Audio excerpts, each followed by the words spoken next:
Thank you for taking care of my brother." That's what the woman whispered when she hugged me at the funeral. And in that moment, I realized I didn't know the man I married at all. My name's Aubrey. I'm 34, married for 6 years, and until 3 weeks ago, I thought my husband's entire immediate family had died in a car crash when he was 12. That's what he told me on our third date. I remember it so clearly. Sitting in a booth at a diner just outside of Edmonton, splitting a piece of cherry pie. He looked down at his coffee and said, "I don't really talk about my family. They died when I was a kid. Car crash." He said it like he'd rehearsed it 100 times. I remember squeezing his hand and saying I was sorry. I didn't push for details. Why would I? He was kind, smart, steady. He treated waitstaff with respect. He remembered my favorite kind of tea and my dad's name the second time we met. I figured whatever hurt he'd carried, he deserved peace from it. But I was wrong. He wasn't protecting peace. He was hiding a whole other life. The funeral was for someone named Diane Jennings. Nate told me she was a former coworker who helped him early in his career. He said she was like a mentor back when he was working in Toronto, and that her death hit harder than he expected. She'd had cancer for a while, and he hadn't seen her in years. I didn't think it was odd. Nate's always been reserved, private. He never liked talking about his past, not because he was shady, but because he carried grief in his bones. Or so I thought. The service was held in Guelph, in a small church that smelled like lilies and wood polish. There were maybe 40 people in attendance, mostly older folks. A few young faces here and there. We sat near the back. Nate wore a charcoal suit. He didn't cry, but his jaw was tight the entire time. At one point during the eulogy, he closed his eyes and exhaled slowly, like something inside him was trying to escape. I reached over and squeezed his hand. He didn't squeeze back. After the service, people milled around the lobby. There were sugar cookies and coffee set up in the fellowship hall. Nate went outside to get some air.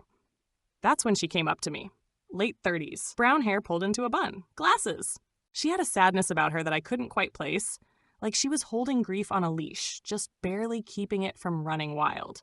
She walked straight up to me, smiled faintly, and gave me a hug. Not a polite pat on the back. A full, genuine, meaningful hug. Then she whispered, "Thank you for taking care of my brother." I stepped back slowly. "Sorry, what did you say?" She looked confused. "I'm Carla. I'm Nate's sister." Everything slowed down. I blinked. My mouth opened, but nothing came out. I stared at her like she'd just spoken a different language. Nate doesn't have a sister. His family's gone, dead, wiped out in one tragic accident. He told me that. She must have seen the look on my face. "You didn't know," she said quietly. I shook my head, stunned. "I'm sorry. I thought his family." Carla nodded sadly. "He told you they died. I figured I hoped he might speak to me if he saw I wasn't alone." She looked over my shoulder toward the church doors. "I'm sorry," she said. "I shouldn't have blindsided you. I just wanted to see him one more time." Then she turned and walked away. Nate came back in a minute later. I was frozen, still standing where she left me. I watched his eyes scan the room. When they landed on Carla, his whole body tensed. She gave him a small wave. He didn't wave back. "Who was that?" he asked, already knowing. "She said she's your sister." He looked away. "I don't want to talk about it here." The ride home was 3 hours long. He didn't say a word for the first hour. I waited, counted trees, watched rain gather on the windshield. Finally, I said, "Why would she say that? She's lying. She knew your name. So do a lot of people. She hugged me and thanked me for taking care of her brother." He gripped the steering wheel tighter. "She's not my sister," he said flatly. I waited.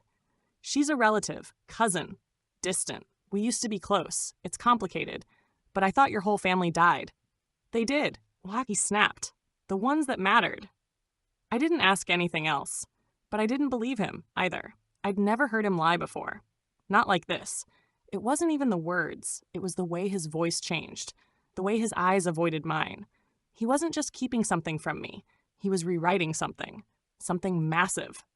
That night, after he went to bed, I sat in the kitchen with my laptop. I typed Diane Jennings obituary Guelph into Google. It popped up right away. Diane Margaret Jennings, 58, passed peacefully in her home surrounded by her daughter Carla and husband Mark. She is predeceased by her son Matthew. She is survived by daughter Carla Jennings and son Jesse Walters, also known as Nate Walters. My stomach dropped. There it was, plain as day. Son Jesse Walters, also known as Nate Walters. My husband hadn't just lied about having a sister. He changed his entire name. I closed the laptop and stared at the wall for what felt like an hour. My throat felt tight. My hands were cold. I thought about every time I'd asked him about his childhood, and he'd deflected. Every time I said we should visit where he grew up, and he'd said there was nothing there worth seeing. Every time he changed the subject when someone asked about his last name, he hadn't lost his family. He left them. I didn't sleep that night. In the morning, I asked him again, "Who is Carla?" He paused, then said, "I told you, a cousin." I found the obituary. Silence. It said she was Diane's daughter, your sister, and that you used to go by Jessie. More silence. Then finally a sigh. "I didn't want you to know," he said, "because if you did, you'd never look at me the same again." He didn't say anything else, just walked into the bedroom, closed the door, and locked it. And I stood there feeling like I just married a ghost. Nate barely spoke to me for 2 days after I confronted him about the obituary. He didn't deny it, but he didn't explain it either. He just kept himself buried in work, stayed late at the office, came home smelling like coffee and frustration. Every time I tried to talk, he said, "Not now." Or worse, "You're making it bigger than it is." But it wasn't just big. It was everything. How do you look at someone the same when you find out their entire origin story was a lie? I didn't want to go behind his back, but he'd already gone behind mine for years. So I reached out to Carla. I dug through the funeral program from Diane's service, found the number printed at the bottom for the family contact, and sent a text. "Hi, this is Aubrey, Nate's wife. I think we need to talk." She responded in less than 5 minutes. "Yes. Anytime you're ready." We met at a cafe on 7th Street the following afternoon. I got there early and grabbed a corner booth. My hands were shaking, not from fear exactly, but from everything building in my chest that didn't know where to go. When Carla walked in, I recognized her right away. Same hair, same eyes, same quiet sadness she carried at the funeral. She offered a nervous smile as she slid into the booth across from me. "I wasn't sure you'd actually come," she said. "I wasn't sure either." I admitted. She nodded like she understood. Then she folded her hands and waited. I didn't waste time. "So, his name was Jesse?" Carla's expression softened. "Yeah, Jesse Matthew Jennings. He legally changed it after he left home." "And the accident he told me about? The family car crash?" She looked pained. "There was an accident, but not the way he told you." She started from the beginning. They grew up in Hamilton. Pretty average upbringing. Their mom, Diane, was a nurse. Their biological father left when Jesse Nate was 6. Carla was 5. A few years later, Diane remarried. Her second husband, Mark, was quiet, a good man, and raised them both like his own. Then came Matthew, Jesse and Carla's younger half-brother. He was born when Jesse was 10. Everything changed after that. Jesse adored him, Carla said. We all did. But Mom got really intense after Matthew was born. Protective, controlling, especially with Jesse. "What happened?" I asked. "There was a fire in the garage." Jesse was 16. Carla was 15. Matthew was 6. Jesse had been working on a homemade speaker setup in the garage. He'd been tinkering with wiring, trying to build something from scraps and old stereo parts. Matthew snuck in while Jesse was distracted. Something short-circuited. An outlet sparked. The garage caught fire. Jesse tried to pull him out, but he was too late. Matthew died in the hospital 3 days later from smoke inhalation. Diane never forgave him, even though the fire was ruled accidental, even though Mark tried to hold the family together. She stopped calling him Jesse, Carla said. She started saying things like, "You cost me my baby." She'd leave food on the table and not look at him. She didn't speak to him for almost a year under the same roof. I sat back, stunned. She blamed a teenager for something he couldn't have predicted? Carla nodded. She never hit him or anything. But the silence, the way she looked through him like he didn't exist, it wrecked him. At 18, Jesse packed his things and left. He moved to Toronto, took odd jobs, changed his name to Nate Walters a year later, cut off all contact. "He never told me why he picked that name," Carla said, smiling faintly. "But Walters was the name of his favorite teacher in 8th grade. She used to let him stay after school and work on electronics in the science lab. My chest tightened. He didn't even tell you he changed it? I asked. I found out through a mutual friend, she said. Saw him on a job board for a tech conference and recognized his face. So why reach out now? Why the funeral? Carla looked down at her coffee. Because our mom was dying. She'd mellowed out a bit in the last year. I thought maybe he'd want to say goodbye, or at least know. I stared at her. This stranger who should have been my sister-in-law. This woman whose life was stitched so tightly to the man I thought I knew. I feel stupid, I admitted. Why? Because I believed all of it. The car crash, the dead family, the silence, and now I don't know what was real. Carla looked at me with quiet empathy. I don't think he meant to hurt you. I think he just got so used to living as Nate that he forgot how to be Jesse. I went home feeling like I'd stepped out of someone else's life. Nate was already home, sitting on the couch, laptop open but not doing anything. I stood in the doorway and looked at him. He looked up, met my eyes, then closed the laptop. I met her, I said. He didn't ask who. He didn't need to. He just sat there, waiting. Why didn't you tell me about any of it? I asked. He rubbed his face. I didn't want you to see me the way I see myself. How do you see yourself? As someone who let a kid die, he said quietly.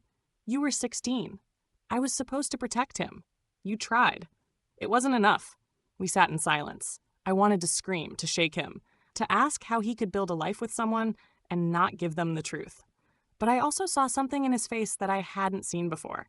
Shame. Real, raw shame. Not avoidance, not arrogance, just an old wound that never closed. Do you miss them? I asked. Every day. Even your mom? He paused. I miss who she used to be.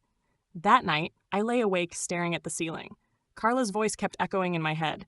He just got so used to living as Nate that he forgot how to be Jesse. It made me wonder if I even knew Nate. Or if I'd just fallen in love with the version of him that he carefully built from grief and guilt. And more than anything, I wondered if we could ever go back to something real after so many layers of pretend. You can only sit with a lie for so long before it turns into a burden you start carrying too. That's how it felt after I met Carla. Like I was holding part of Nate's secret for him. Not just the facts, but the weight of it. The grief. The shame. The years he spent becoming someone else because the person he was couldn't survive the silence left behind. But there's a difference between learning a secret and being trusted with one. And I hadn't been trusted with this. I was kept from it. He waited a full week after I met Carla before telling me the whole story. We were in the kitchen, both of us avoiding eye contact, sharing space like strangers. I was rinsing rice, he was making tea. The kettle whistled, and he turned it off without pouring. Then he said, "There's more." He didn't have to explain. I knew what he meant. We sat at the kitchen table. No wine, no soft music, just water in mismatched mugs and the humming of the fridge. He didn't look up when he spoke. The day of the fire, I left the garage door open. He swallowed hard. Matt had been bugging me to show him the speaker setup I was building. I kept saying no. I didn't want him messing with wires, but he snuck in anyway. He paused. His leg bounced under the table. I'd gone inside for 5 minutes, maybe less. I came back, and he was on the floor, coughing. Something had sparked near the power strip.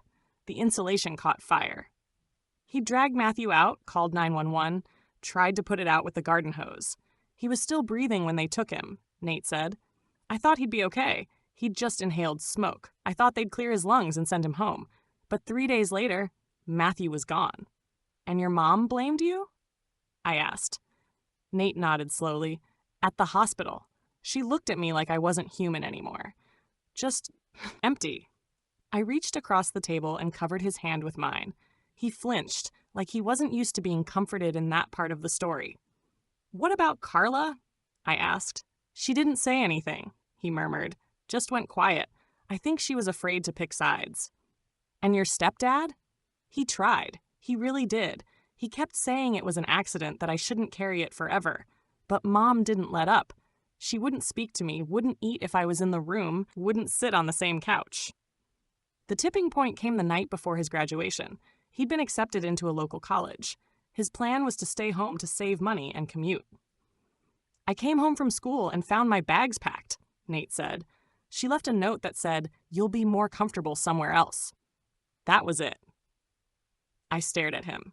"She kicked you out?" He nodded. "I slept in my car for 2 nights. Then a buddy from school let me crash on his couch. I worked full-time all summer to get my own place and never looked back." That's when Jesse Jennings died, and Nate Walters was born. He told me he never planned to get close to anyone again. "I thought I'd live alone, work, keep it simple," he said. "But then I met you, and you asked questions, and I panicked. So I gave you the version of the truth that didn't make me a monster." "You're not a monster. I feel like one every time I look in the mirror." I didn't know what to say. I'd always loved Nate for his quiet strength, for how steady he was when my mom got sick, for how he rubbed my back when I had a bad day at work, for the way he made lists when I was overwhelmed and reminded me to eat when I forgot. But now I saw all of that through a different lens. Not just kindness, but penance, as if everything good he did was to make up for something he believed made him bad. Later that night, I sat on the balcony and called Carla. I told her Nate had opened up. There was a long pause on the other end. "He needed to," she said, "for his own sake and for yours." "I think part of him is still 16, I whispered. "Yeah," she said softly. "Me too." Then she told me something Nate hadn't. The week after he left, Diane had a full mental breakdown. She was hospitalized for stress-related issues. Mark tried reaching out to Jesse, Nate, but the letters were returned unopened. She spent the rest of her life waiting for him to come back and never admitted her part in pushing him away, Carla said. She blamed him for everything? No, Carla said. She blamed herself. But by then, it was easier to pretend she hated him than admit she missed him. That hit me harder than I expected, because I realized Nate had been punished twice. Once by his mother, and again by his own silence. And for all the lies, for all the deception, what I saw now was a man who didn't just run from his past, he ran from himself. A few days later, Nate asked if I'd go with him to Diane's grave. I didn't hesitate. We drove in silence. Same town, same roads from the funeral. But this time, we didn't park in the back. He walked up front, flowers in hand, like someone ready to face a ghost. The cemetery was quiet. Carla was already there, standing off to the side. She nodded at me, then hugged Nate without saying a word. He stood in front of the headstone for a long time. Then he crouched, placed the flowers down, and whispered, "I forgive you." He didn't say much on the way home, but that night, he crawled into bed, wrapped his arms around me, and said, "Thank you for not leaving." And I told him the truth. "I thought about it, but you've already lost enough people." I used to think forgiveness was one big moment, a single choice, like saying, "Okay, I forgive you," and suddenly all the pain dissolves into thin air. But that's not how it works. Forgiveness is a slow process. It's waking up next to someone who lied to you and choosing to stay. It's learning how to ask the same question more than once, knowing the answer might hurt again. And most of all, it's learning how to love a version of the truth you didn't sign up for. That was my reality with Nate, or Jesse, or whoever he was when the weight of his name wasn't breaking his back. The weeks after our visit to Diane's grave were strange, not tense, not awful, just quieter. We tiptoed around some subjects, like whether we'd go see Carla again or if Nate planned to reconnect with Mark. He didn't make promises, and I didn't push. But something had shifted in him. He started talking more about the past, sometimes while washing dishes, sometimes while folding laundry. Small things, like how Matthew loved peanut butter toast or how Mark used to read Hardy Boys books aloud after dinner. He even told me he missed his old name sometimes, not because he wanted it back, but because it reminded him of a kid who hadn't yet broken anything. One night, he pulled out a dusty box from the back of the hallway closet. "I've been carrying this around since Toronto," he said, setting it down on the living room floor. Inside were pieces of a life I'd never seen.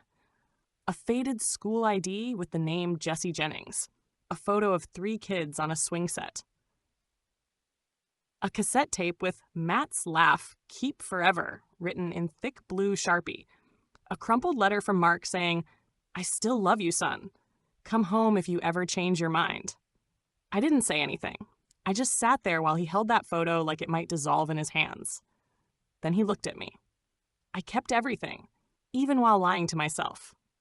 The next morning, I woke up to the sound of frying bacon and Nate humming. It was jarring, like hearing someone else's life playing in my apartment. But it was comforting too, familiar in a new way. He poured me coffee and said, "I'm meeting Carla today." "You are," he nodded. "I told her I'd like to see Mark too. Properly this time." I blinked, surprised. "Want me to come?" "No," he said gently. "Not yet. I think I need to go as Jesse this time, without hiding behind you." That sentence stuck with me all day. Without hiding behind you. I hadn't realized how much of our marriage was built on that. Me being the bridge to a life he wanted but didn't feel he deserved. I was his safety net, his clean slate. And while I didn't regret loving him, I couldn't pretend that it didn't hurt either. He was gone most of the day. When he came back, his eyes were red, but his smile was real. "We talked," he said. "A lot. Mark told me he's been sober for 8 years now. Carla showed me photos of her kids. They want me to come to dinner next week." "Will you?" He nodded slowly. "Yeah, I think I will." Then he added, "But only if you come too." That was the beginning of something I didn't expect. Healing. Not just for him. For me too. I started seeing a counselor, not because I was breaking down, but because I needed to sort through the parts of myself that had gotten lost in this story. The parts that felt betrayed. The parts that had become reactive instead of intentional. Nate started going as well. Separate therapists, separate sessions. But it gave us space to rebuild together, not codependent.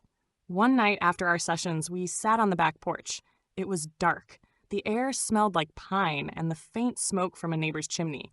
He leaned back in the chair beside me and said, "I've been thinking of writing a letter to Matthew." I looked over at him. "To his grave?" "No," he said. "Just to write it. Maybe to forgive myself. Maybe to let him go." I didn't respond right away. I just reached over and took his hand. "I think that's a beautiful idea," I said. He started journaling after that. Not every day, but often enough that I noticed the shift. Less weight in his shoulders, less hesitation in his voice. And one morning, I found a note on the fridge that read, "Gone to see Carla. Back by dinner. I'm bringing dessert this time. Your favorite. Jesse." He scratched out the name and rewrote Nate underneath it. But I left the paper up as it was. Because for the first time, he wasn't choosing between the two. He was just being both. 6 months later, we hosted Carla and Mark for Thanksgiving. It wasn't perfect. Mark spilled cranberry sauce on our rug. Carla overcooked the green beans. But we laughed. We toasted.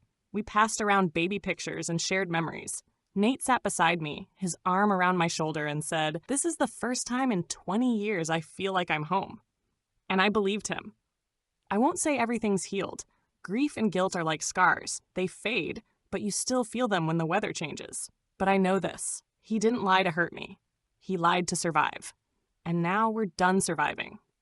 We're living. Thank you for listening. If you enjoyed, please like, share, and subscribe for more content. If you want to share your stories, please comment below. Additionally, what is your opinion on the poster's decision?